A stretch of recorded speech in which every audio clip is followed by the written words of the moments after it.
gun giveaway. Well, now that I have your attention, the Your Mountain podcast is working with Gunworks, Vortex Optics, Federal Premium Ammunition, Viking Tactics, Proof Research, Timely Triggers, and Magpul to put together a package of the components necessary for you to build a better gun. Go to www.itsyourmountain.com and look for the gun giveaway on our website. There you can find out how to enter in addition to review the rules and restrictions to this gun giveaway. Make sure you get your entry in by May 1st, 2019. So head it over to www.itsyourmountain.com. Now on to the show. There are millions of acres of opportunity out there. They belong to you. Every day, decisions are being made that affect your land, your water, your wildlife. You should know about them. This is Your Mountain.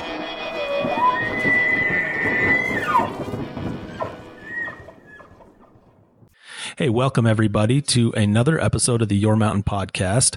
I am your host, David Wilms. I'm joined, as per the usual, I've got Mike McGrady. Hey, David, Mike. How's it going? Doing well. How are you doing? Never been better. You're setting the bar high every time, never better. Living right. life the right way. Yeah. That's and right. Nephi Cole, you're here too. Just grinding it out, Dave. So you're not better every day, huh? I have to get up at 4 a.m. to go to the airport to get on a flight to Minnesota. So, well, as much as I love you, Minnesota, I'd rather not fly out at 4 a.m. But hey, yeah, that sounds awful. You do what you do. That sounds awful. Although there are worse places to be than Minnesota. But that is it's a great place to go. It's just the timing's bad. Yeah, for sure. Well, thanks for making the time to do this. Hey, before we get started, I want to throw out one thing. I want to thank everybody that's been following us and listening to us for so long now. And I wanted, while you're out there listening, hopefully most of you that are listening are subscribing already. If you're not subscribing, please go out there wherever you get this and subscribe to the podcast and give us a rating. Head over there. If you're on iTunes, head over there, give us a 5-star rating, shoot us a review. We'd really appreciate it. All of that stuff really helps us. And if you have anything that you want us to cover, send us an email. Our email is yourmountain@itsyourmountain.com. And we love to get your email. Frankly, if you have critiques of episodes, we'd love to hear those. Comments. You want to correct us on something, send us that. We'll, you probably find yourself getting referenced in some podcast in the future. So we'd really appreciate that. And we as always, appreciate your continued support. And with that, hey, let's dive into what our topic is today. And we really want to take a minute, and I'll tell you why we want to talk about this, or at least why I'm interested in this, talking about this subject, and the guys can chime in too. We're going to talk about mitigation, and in particular, more specifically, compensatory mitigation. We're going to give you the overview. First of all, we're going to tell you what that is. What is it? What does that mean? How does it work? Why is it important to know about it? And why should you care about it? And I'll tell you, one of the reasons why I thought this would be a fun topic to talk about is, so I teach a class to graduate students, and I've got a range. I've got students that are, undergrad and grad, but I've got a range of students all the way up to postdoc. And I do a section in my class on compensatory mitigation related to the Endangered Species Act. And I find that most, if not all, of the students in the class have never heard of the term. And it's a fairly complex topic, and it's hard to distill down to nuts and bolts, really what it is. And so, it's an important enough topic that, as we were talking about this, we thought, this would make a good subject for a podcast. So that's one of the reasons why I was interested to do it. I don't know about you guys, but that's why I was interested in doing this topic today. Well, I think it's important to be understood. Mitigation is it's talked about a lot. You're right. It is poorly understood. The areas where it comes into play, how you can use it, when you should use it, when you should not use it. That's that's important and it's sticky. And as we would say, Dave, it's complex. No, I think it is a great topic. I know I worked on it for a couple of years and really had to immerse myself in the whole concept to figure it out. I know the first time I encountered it, I had to seek out advice from several people to understand all the various angles of why do we have compensatory mitigation and why do we have these types of conservation banks and how does it work? And I don't know that I fully grasp it all the way, but it's still something worth knowing about because it is a component and it's going to be a future of conservation as we know it. It's coming. It's going to be, just as part of almost all different aspects that we normally are accustomed to dealing with every day. You say it's coming, and I'd argue it's here, and it's just going to, it's just going to keep compensatory being here. mitigation. That's probably a fair assessment. I think it's just going to maybe permeate into a bunch of other areas we hadn't thought of as time moves on. Yeah, so let's touch on that, and let's get to that. The other areas where it might permeate in the future, but let's do a quick overview of generally what compensatory mitigation is. And to give you a sense of where it started, compensatory mitigation originally arose out of the Clean Water Act, and we'll get into more detail on that. Well, we'll talk in some depth about one piece of the Clean Water Act tonight, Nephi, but maybe not the whole waters of the U.S. rule just yet. But what we're looking at here is if a project proponent, somebody that wants to conduct a project, and we'll make it simple. Yep. Under the Clean Water Act. Under the Clean Water Act, right? Well, and let's strip the Clean Water Act away, and then we'll come back to it. We'll just talk about what compensatory mitigation is, generally speaking. Okay. It's basically, you have somebody that wants to build a project, and we're going to say for now, let's just say anywhere. But that's going to, in this instance, let's say, okay, we're going to construct a project. It's going to have some kind of harm. Or perceived harm on either wildlife, impact. Yeah, maybe impact is a better way of saying it than harm. But you're going to have an impact on habitat or water, right? And what compensatory mitigation says is, or what mitigation in general is, if you're going to have that impact someplace, you need to offset.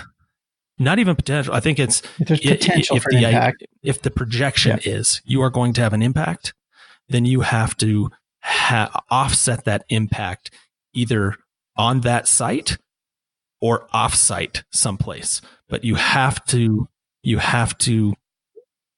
make up for that impact, right? You have to mitigate that impact, make amends.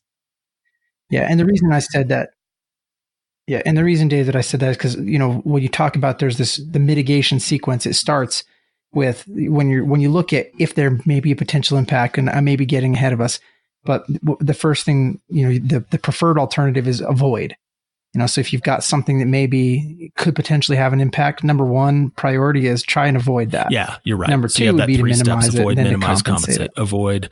And you're going to try to if you can do, you got it. But if you can't go around, if you can't avoid it, then you have to take appropriate and practicable.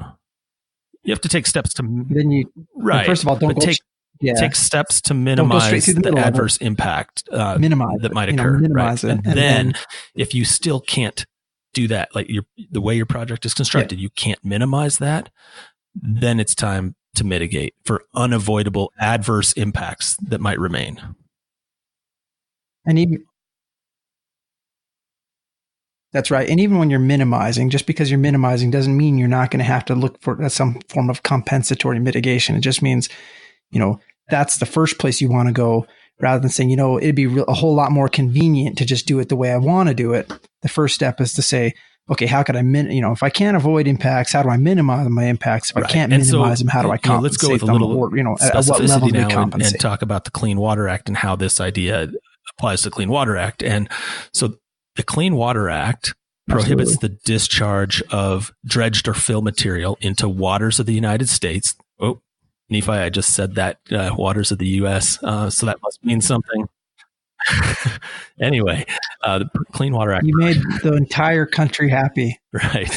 But Someday anyway, we'll it define what that prohibits is, but right now discharge nobody of knows. dredged or fill materials into waters of the United States unless a permit issued by the Army Corps of Engineers or an approved state under the Clean Water Act, Section 404, authorizes that discharge. And when I say approved state, under Section 404, the permitting process here could be delegated to the state. The state can develop its own program for permitting under the Clean Water Act. Some states choose to do that. Other states choose not to do that. But in either event, if there's a discharge, it's prohibited unless you get a permit. Right. And so my understanding right now is that there's really only about 2 states that have permitting authority under 404. I think it's like New Jersey and Michigan. And so it's not as if there is a bunch of states with that authority. You're pretty much going to have to go to the Army Corps of Engineers. I thought doesn't Washington State have permitting authority To ask too? about it, yeah, and the Corps. Well, they might have it Go ahead, as a recent time frame. I know there's only a handful of states that have it, and so the vast majority. We should ask our good friend, Right, he'd probably know. our other friend Dave, sometime. Yeah. So, but it's Who safe to knows say way too much about this stuff. Even if it's most, a handful of states, some states do, a lot of states don't. Army Corps. Yeah. It's what's somewhat not entirely unique to the Clean Water Act, but so folks understand. I mean, there is a shared level of responsibility there. When you talk about primacy, what you're talking about is although the law is a federal law, the way that it's crafted anticipates a partnership with the states in implementation, so that the federal government doesn't necessarily have to be the guys with the boots on the ground. It can be the states that are implementing the requirements of the federal law. So the states put together a plan that that dots the I's and crosses the T's of what the federal law requires. The federal agency blesses the plan. Right. It's not just states; it can also be tribes. The states are really the boots on the ground doing all the implementation, all the enforcement. Right. And so, okay, so we've laid that out. That's correct. Now, under the Clean Water Act, that's correct. So assume you get a permit, whether it's from the state or the tribe or the federal government, you get a permit. For every authorized discharge, then, the adverse impacts to wetlands and streams and other aquatic resources. So the Act requires that you avoid those, avoid adverse impacts or minimize them, like we talked about, avoid, minimize to the extent practicable. But for unavoidable impacts, under the Clean Water Act, compensatory mitigation is required to replace the loss of wetland and aquatic resource functions in that watershed. And the policy directives for the Clean Water Act lay out compensatory mitigation as basically being restoring or establishing or enhancing or in other areas preserving wetlands or streams or other aquatic resources, with the idea of you want to offset those unavoidable adverse impacts. So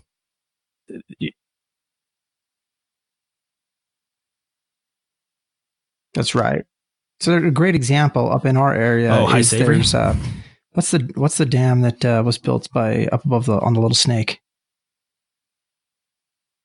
Yeah. So, High Savory gets built, and because of the impacts that it's going to have on the aquatic community, the wetlands, where that dam was put in place, where it basically, caused unavoidable destruction of one set of wetlands, was they built a new set of engineered wetlands down below that dam that was, bigger, and then created habitat to replicate, replace, and augment, enhance, grow what they lost by construction of the dam. And that happens wherever you see somebody putting on, something. If you're going to be building something around a river now, expect that you're going to have to see mitigation for that project. You're going to have to see something being built, some new wetlands being built, improved, the size increased someplace else. By the way, so there's no net loss of the amount of acreage and wetlands. No net loss policy, which was put in place by the first President Bush, so Bush 41, and has continued on throughout. So we have this no net loss policy. One thing that's developed in the area of wetland mitigation, and you might imagine, in this country, we have a pretty entrepreneurial spirit, right? And it really founded upon entrepreneurs. And if there's an opportunity to make money doing something, we'll find it. And I think this is a perfect example, as the Clean Water Act was adopted, and you have this requirement of compensatory mitigation. Like Nephi said, some of the projects, like on the Little Snake, maybe the project proponent does some mitigation or in the vicinity to offset some of the losses. But in certain instances, maybe that project proponent, maybe the person doing that project doesn't want to bear the responsibility or the liability associated with mitigation or the cost over the long term, and wants to just wants to pay somebody else to have it done. Enter mitigation banks, right? So who wants to? Which one of you guys wants to tee this up and say, okay, what's a mitigation very interesting bank? Issues. I'm happy to do it unless Mike really wants to do it, and I'll defer to Mike if he wants to. Mike doesn't really want to do it. No, so maybe what I'll do is I'll give you my sort of overview, and then you can fill in where I'm wrong. Both of you, yeah, right. So essentially, a compensatory mitigation bank is an entity, oftentimes a private entity or a company, but sometimes it's not, that has a set of land that's set aside, and they have developed a way to parse that out and establish that obviously the conservation values of the area that then can be used to offset the negatives of a particular project. So that they can basically sell credits that are built up or approved in some way on a form of exchange. And then in exchange for that money, the company or whoever owns the compensatory mitigation bank will put either improvements onto the ground, or they will continue to preserve it in its existing habitat type, as opposed to subdividing and turning it into some sort of development that might impact that particular habitat. Is that a good overview? I think that's a fair overview. It's way more in depth than I was going to go. I was going to say it's somebody goes out and acquires a bunch of land, and it works just like it sounds as a bank. And there is credit you can buy from the bank that matches with your development losses or habitat disturbance or whatever it happens to be from a development standpoint. So, but the one thing about, so I'm going to shift gears a little bit and get off the wetland mitigation. The wetland mitigation banking was started, but I think it might be easier for folks to understand mitigation banking in the context of species, just because we're all, as outdoorsmen, we're all pretty familiar with public lands. We're pretty familiar with just habitat in general for various species, and it might be easier to understand the concept if you just think about it as an area that you're frequenting. The wetland mitigation, in my opinion, is actually more complicated than the species mitigation bank. Well, let's shift gears then, because there are some particulars with both that make them, so it's unique. So mitigation banking for species. Let's start by saying, generally speaking, mitigation banks for species, at least up to this point, have been limited to those that are either federally listed as endangered or threatened, or are candidate species for listing. And if you go back and listen to one of our earlier podcasts about the Endangered Species Act, you'll know that what a candidate species is, but it's one that's been either petitioned for listing, and there's what's called a warranted but precluded finding, meaning it's warranted for listing but has not been listed because the agency has higher priority issues to deal with. It's basically a place to put species because the agency doesn't have the funding to deal with it, or it's a species that has been approved for listing, but the final rule hasn't come out yet. So it's still a candidate species, not officially threatened or endangered. Anyway, that's at least today the general world of mitigation banks, just to lay that out there from a species standpoint. Right. So let's use an example. Let's figure it out. So you have to have some Go ahead. I was going to say you have to have some regulatory reason that would make so you have, buyers, sellers, you have the people who are causing the impact. You have somebody that's going to provide some type of offset for the impact. And then you have some regulatory requirement that causes you to need to offset your impact. And then you have to have some overseeing agency of some kind. You have to have some higher power that ensures that transactions are fair, equitable. Right. Yeah. I mean, you have to have that they are a regulated banking legitimate, program, all those types of things. That there's effectively a level playing field for everybody that's getting into the banking world, and those that are buying credits from a bank know what they're getting, and that the money they're spending on these credits, the credits are going to be there. So there has to be really scientific rigor and sustainability to a banking program. So because of that, they're very expensive.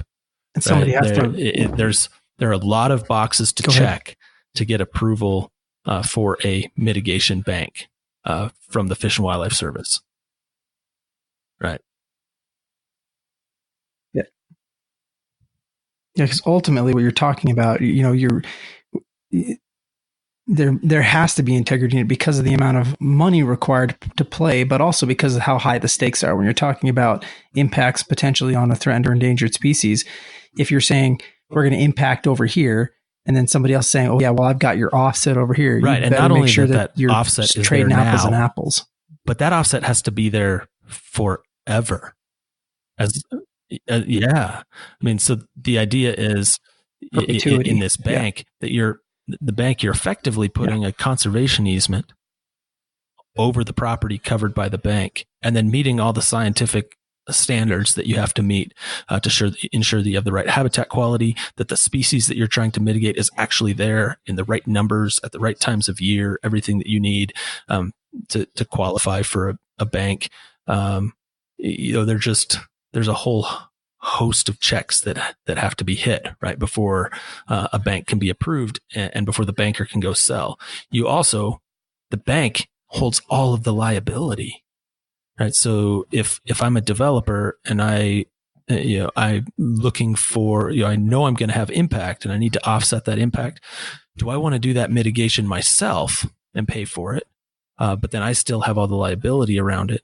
Or do I want to pay a mitigation bank to buy a credit and know that credit's going to be there in perpetuity, and any issues with the habitat or with that credit have to be dealt with by the banker? I don't have to worry about it. Right? That's what they're trying to get, certainty.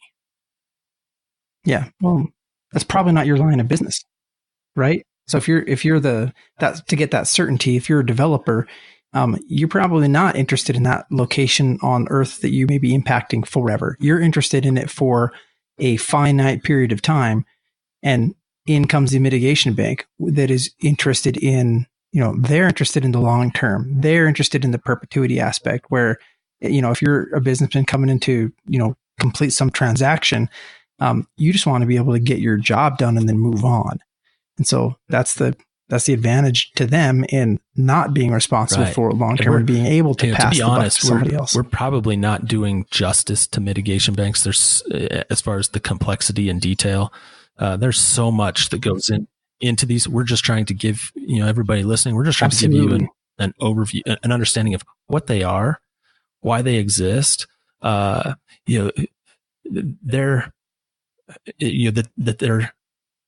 a business. Right? Understand their business. The companies that are developing mitigation banks, although they might at some level have altruistic purposes of wanting to be involved in conservation at the root of it. These companies have boards and potentially shareholders that they have to appease. They're in it. They have to make money, right? So, there's a lot of analysis that goes into whether or not, a bank makes sense for the ones developing the bank. The timing has to be right. The possibility of mitigation being required has to be there. I mean, there are a lot of things that have to be in place to make it a fiscally responsible decision to get into the business of conservation. Right? That's what mitigation banks are. It's the business of conservation. And I would note that it's not like there are one or two mitigation banks out there. There are well over 100 mitigation banks spread out across the country on species alone. There are hundreds more relating to wetland banking. It's developing, as Mike said. It's early on in this. It's not going anywhere, and in some ways, it's getting bigger because now, while to date most mitigation banks have been involved with wetland mitigation or individual species under the ESA, Endangered Species Act mitigation, we're starting to hear conversations around, well, should banking be allowed for raptors, for example? Should banking be allowed for big game? Yeah. Right. I mean, I've heard that come up. I mean, the possibilities seem endless when you talk about where you could have, what species you could have. Right. Or you could have it where you could require it.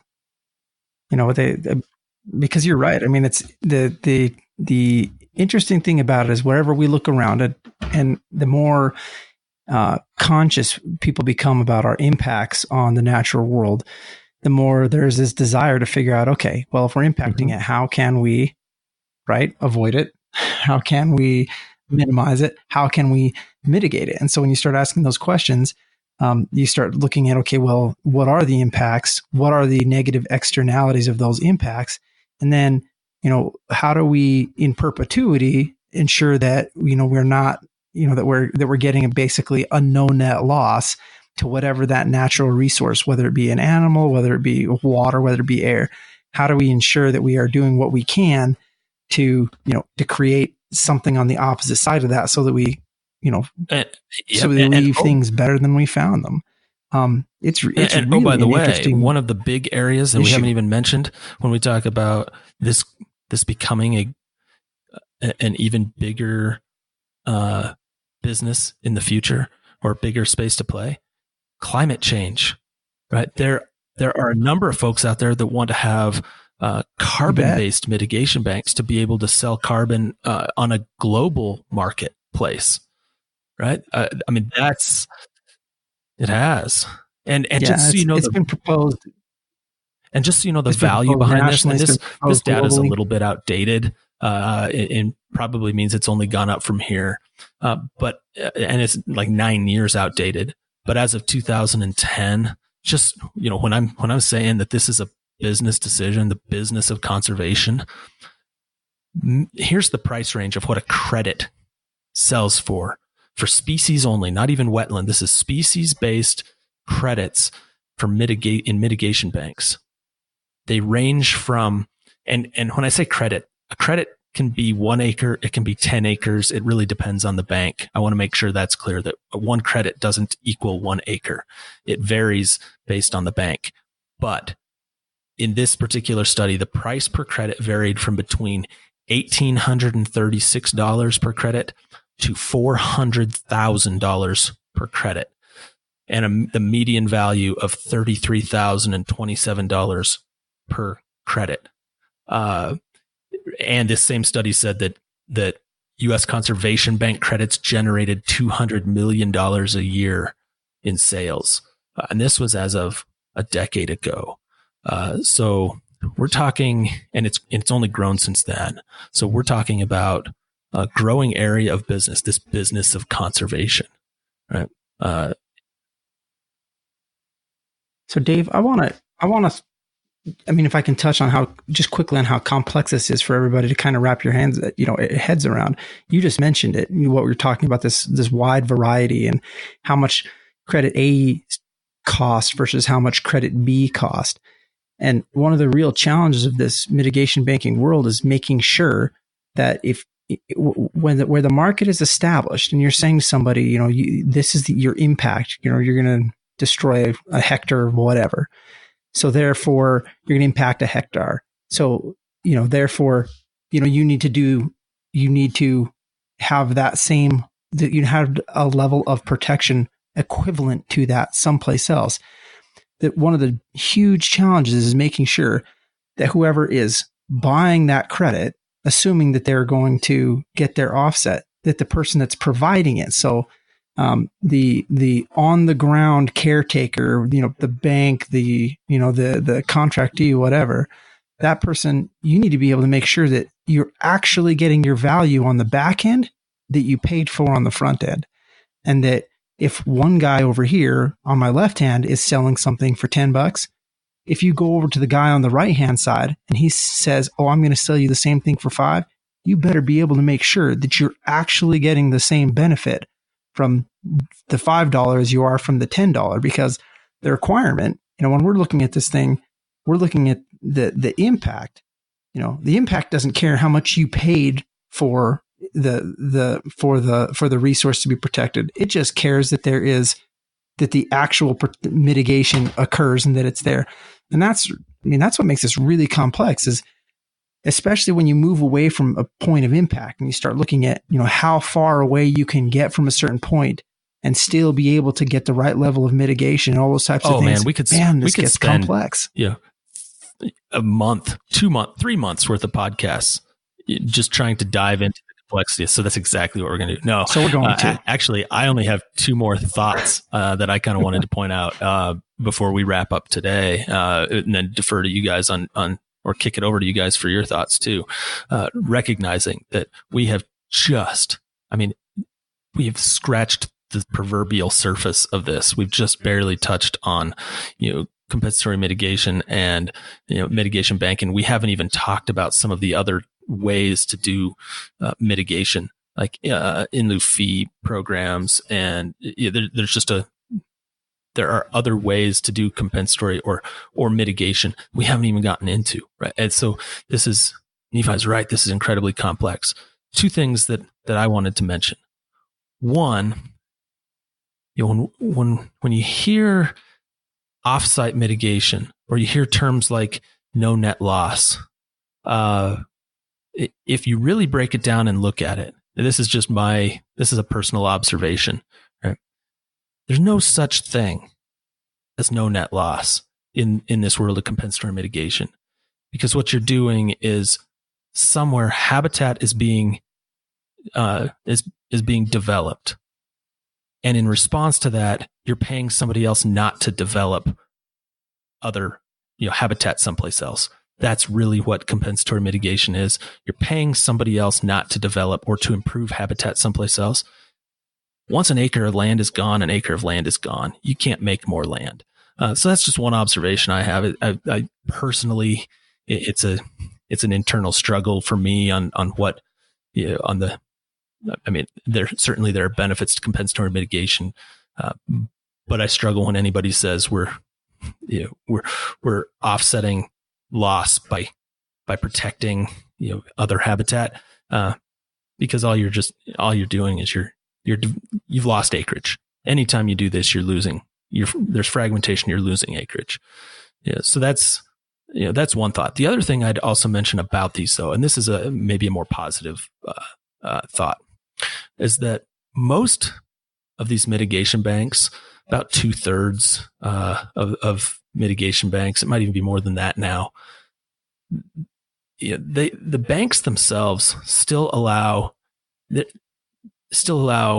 other uses.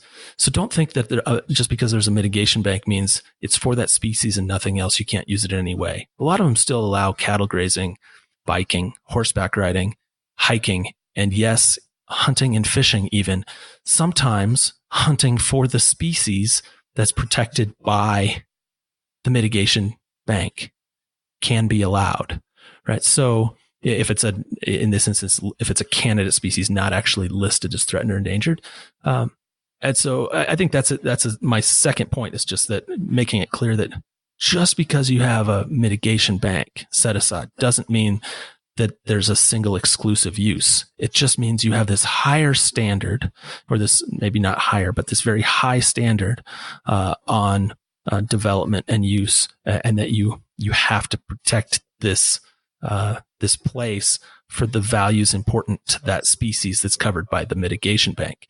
And to the extent that those values aren't in conflict with some other uses, other types of uses occur on these properties all the time. So those are my last two thoughts around them. What about you guys? Anything else? I'm going to argue with you, Dave. Yeah.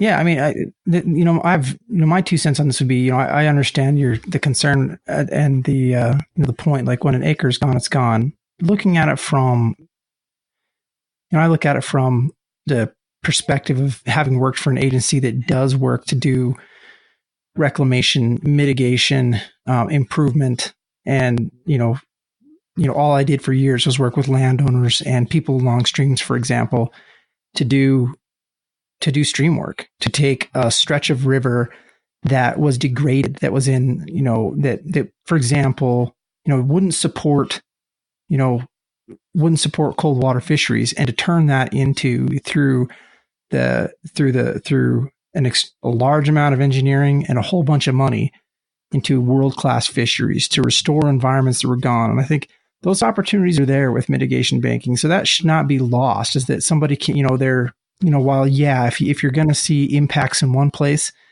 it'd be great if nothing were impacted, but everything doesn't start on the same scale. Everything doesn't start as a linear line. So if you can take something that's dropped below a linear line where it provided habitat for whether it be, fish or wildlife, or whether it be, wetland, whatever, and then you can bring that thing up to a pristine level of habitat, you really can take something that has been degraded and you can make it into something amazing with the right application of, knowledge and finances.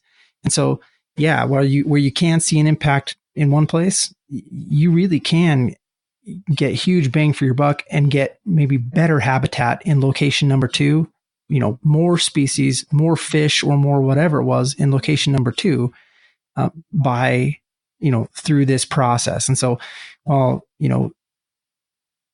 it's not perfect, it shouldn't be looked at as being, as a negative. It should be looked at as like, hey, if we have to deal with mitigation, let's figure out the way to make it as powerful as possible. And with the right application of science and with the right application of planning, it can be a powerful tool for the good of species.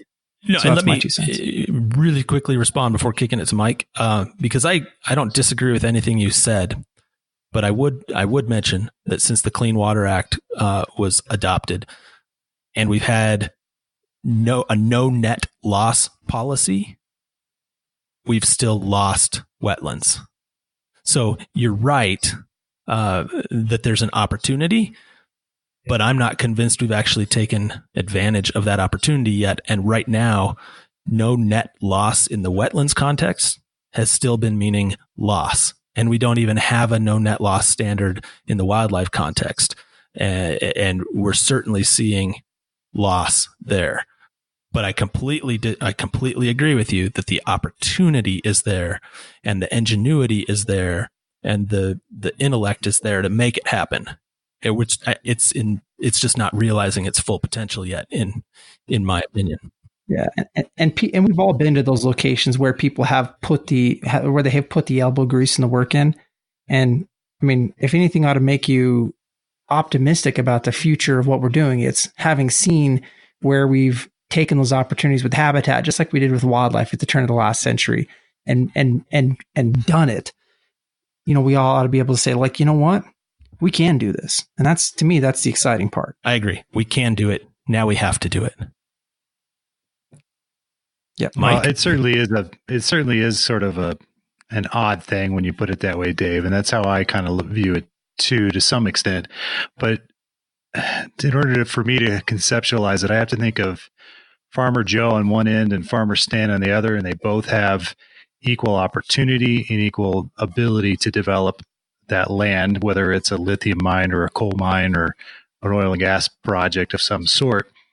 And we're setting up a situation where they both could do it. Yet, if we let Stan develop the land and we ask Farmer Joe not to, and create a system for them to still make money to compensate for the fact that they're not going to develop, then there is at least half a gain, or maybe only half of a loss instead of full loss. And so it's just a matter of how you reconcile that in your head.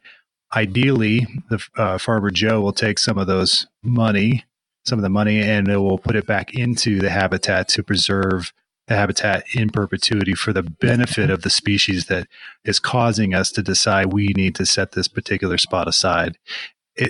It's in many ways, it's very similar to the idea of green space that many cities and other counties are imposing on development within their area. If there was not, but for those sort of restrictions on development, we wouldn't see the green space we do, or at least as much, just by the way of history, demonstrating that urban sprawl has led to just a concrete jungle, whereas these types of regulatory programs at least preserve something. And it's not a complete perfect situation, but then again, maybe if that's the way that things are going, it's not a bad way to preserve at least half. And see, then I come back to the same argument that says, I'm Farmer Steve, and I have a field, and I have 2 trees on my field. I can put 4 trees there. Now, I haven't done it today, and I know it's always going to be different, but I mean, that's the secret. The secret is not to say like, you know what, let's, in some cases, maybe like, let's leave this area untouched. But the bigger part, and I think the greater opportunity lies in not just leaving something untouched, but saying, hey, those things that have been touched, what can we do to bring some of those areas? What can we do to double the productivity of those areas? What can we do to improve the habitat of those areas? How do we make, if I'm going to, do something for raptors, rather than just, how do I make it so that it'll support twice as many raptors as it did? So to me, those are the big opportunities that we, have to look for and embrace, because, humanity's not going away. And so as we're going to be here, we're going to have impacts. We better figure out how we can effectively offset our impacts. We're not going to live in concrete boxes. It just doesn't work. We're not going to be isolated from the world. That's not going to happen. So we have to figure out, okay, if we're going to have an impact on a species here, how can I make sure that species can thrive, not just survive, but thrive someplace else? And I think that that's the real challenge. I agree with you, Nephi. And I agree with you, Mike. Mostly, I just don't want to see on a personal level, it's half, and then it's half again, and then it's half again. And it's just a death by 1,000 cuts, slow bleed. I like Nephi's approach of, let's human ingenuity. Let's figure out a way to restore, offset, and then also figure out a way to restore other places. And right, we're going to continue to develop. We're going to continue to grow. We have a moral obligation, really a duty to our future generations, and frankly, to our prior generations, to make sure we don't mess this place up too badly. Opportunity. Yeah. Well, any other final thoughts before we wrap this thing up? None for me. Wrap it up. This is the first time we've done this where we've all been remote. Let's hope it turns out. Yeah, I'll be interested. You just said that. I was hoping nobody would know. Nobody would notice that we're all 3 in different places. Now they know. Now they know. Now they know. Now they know. Yeah. It's been very gentlemanly. Yeah, maybe this is the way we need to do it more often. But I appreciate both of you guys taking the time to figure out how to do this remotely because we just couldn't all be in the same place this time. And that happens from time to time, but we wanted to make this happen. So glad we were able to figure out a way to do that. And again, thanks to everybody for tuning in. If you have other topic ideas, let us know. And in the meantime, as always, remember that life is about experiences. So go have one.